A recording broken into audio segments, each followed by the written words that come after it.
Ma'am क्या कर रही हो आप? क्या कर रही हो मतलब? इधर आओ। क्या है ये? अपने तिरंगे का अपमान। मैंने नहीं रखा इसे। हिंदुस्तानी फौजी की आंखें बाज से भी ज्यादा तेज होती है। चलो मान लिया आपने इस झंडे को यहाँ नहीं फेंका, पर उठा तो सकती थी ना। ओ फौजी सुन, ज्यादा ज्ञान मत दे, औकात में रह अपनी। अपनी औकात में ही हूँ। अगर मेरी आंखों के सामने कोई तिरंगे की बेइज्जती करेगा ना तो आंखें निकाल लूंगा मैं उसकी।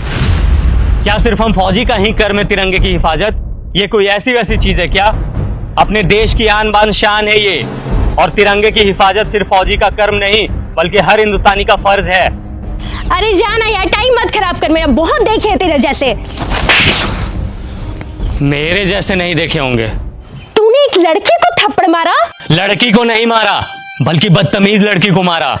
हमें यह नहीं सिखाया जाता कि किसी बेगुनाह इंसान पे अपना हाथ भी उठाया जाए, लेकिन इतना तो तुम्हें भी पता होगा कि अगर कोई इंसान हमारे तिरंगे की तरफ आंख उठा करके भी देखेगा तो हिंदुस्तानी फौजी आंखें निकाल लेगा उसकी। फौजी होने का बड़ा घमंड है तुझे, औकात ही क्या है तुम्हारी? घमंड नहीं, फौजी होने का बहुत ही ज्यादा घमंड है मुझे, और इतनी औकात ही मेरी काफी है। तुम जैसे लोग ना 25-30 हजार की नौकरी करके ही खत्म हो जाते हो, और देख मेरी औकात, 10 लाख की गाड़ी में घूमती हूँ। तुम घूमो 10 लाख की गाड़ी में, हमें 50 डिग्री गर्मी, -50 डिग्री ठंडी, तेज बारिश में भी बॉर्डर पे खड़े होकर अपने देश के लिए हंसते हंसते सीने पे गोली खाने में फक्र महसूस होता है। यही हमें सुकून देता है। तुम क्या जानो असली देशभक्त होता क्या है। सुन, अब बहुत हो रहा है तेरा। तूने तो मुझे एक थप्पड़ मारा ना, मैंने तुझे 10 ना मरवाया ना तो मेरा भी नाम हनी नहीं।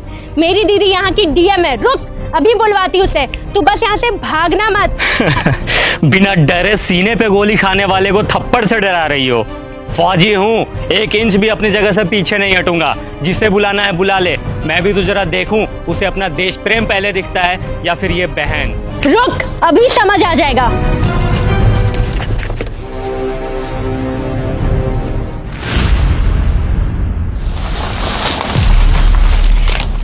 दीदी, यही है वो इंसान जिसने मुझे थप्पड़ मारा है।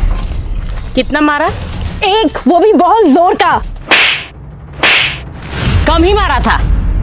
तुम एक फौजी के बारे में बुरा भला बोल रही हो, समझ में आता है ये कौन है? मैम सॉरी, बट शायद आपकी बहन कुछ ज्यादा ही मॉडर्न है। इसे तिरंगे की वैल्यू समझाने की जरूरत है। इसने ये तिरंगा इधर फेंका और जा रही थी। वो फट गया तो तू रख के क्या करती? अच्छा फट गया था, 1 मिनट मैम।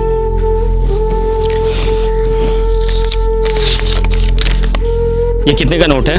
100 का। अब कितने का है? 100 का। अरे क्यों, फटने से इसकी वैल्यू खत्म नहीं हुई? मैं भी फेंक देता हूँ इसे। बड़े शर्म की बात है, एक नोट फट जाने के बाद भी अपनी वैल्यू नहीं खोता, चाहे वो 10, 20, 50, 100, 1000 कितने का भी हो।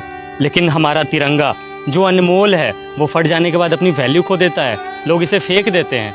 वाह। अब आपको कुछ बोलने की जरूरत नहीं है। आई एम सॉरी, मुझे सब समझ में आ गया है। अफसोस कि तुम्हें अब समझ आया, जबकि अपने तिरंगे की कद्र करना ये कोई समझाने की बात ही नहीं है। हम फौजी जब तुम लोगों की सुरक्षा में 20-20 किलो का वजन लेकर हमेशा खड़े रह सकते हैं, तो क्या तुम लोग एक तिरंगा नहीं संभाल सकते हम लोगों के लिए, अपने देश के लिए?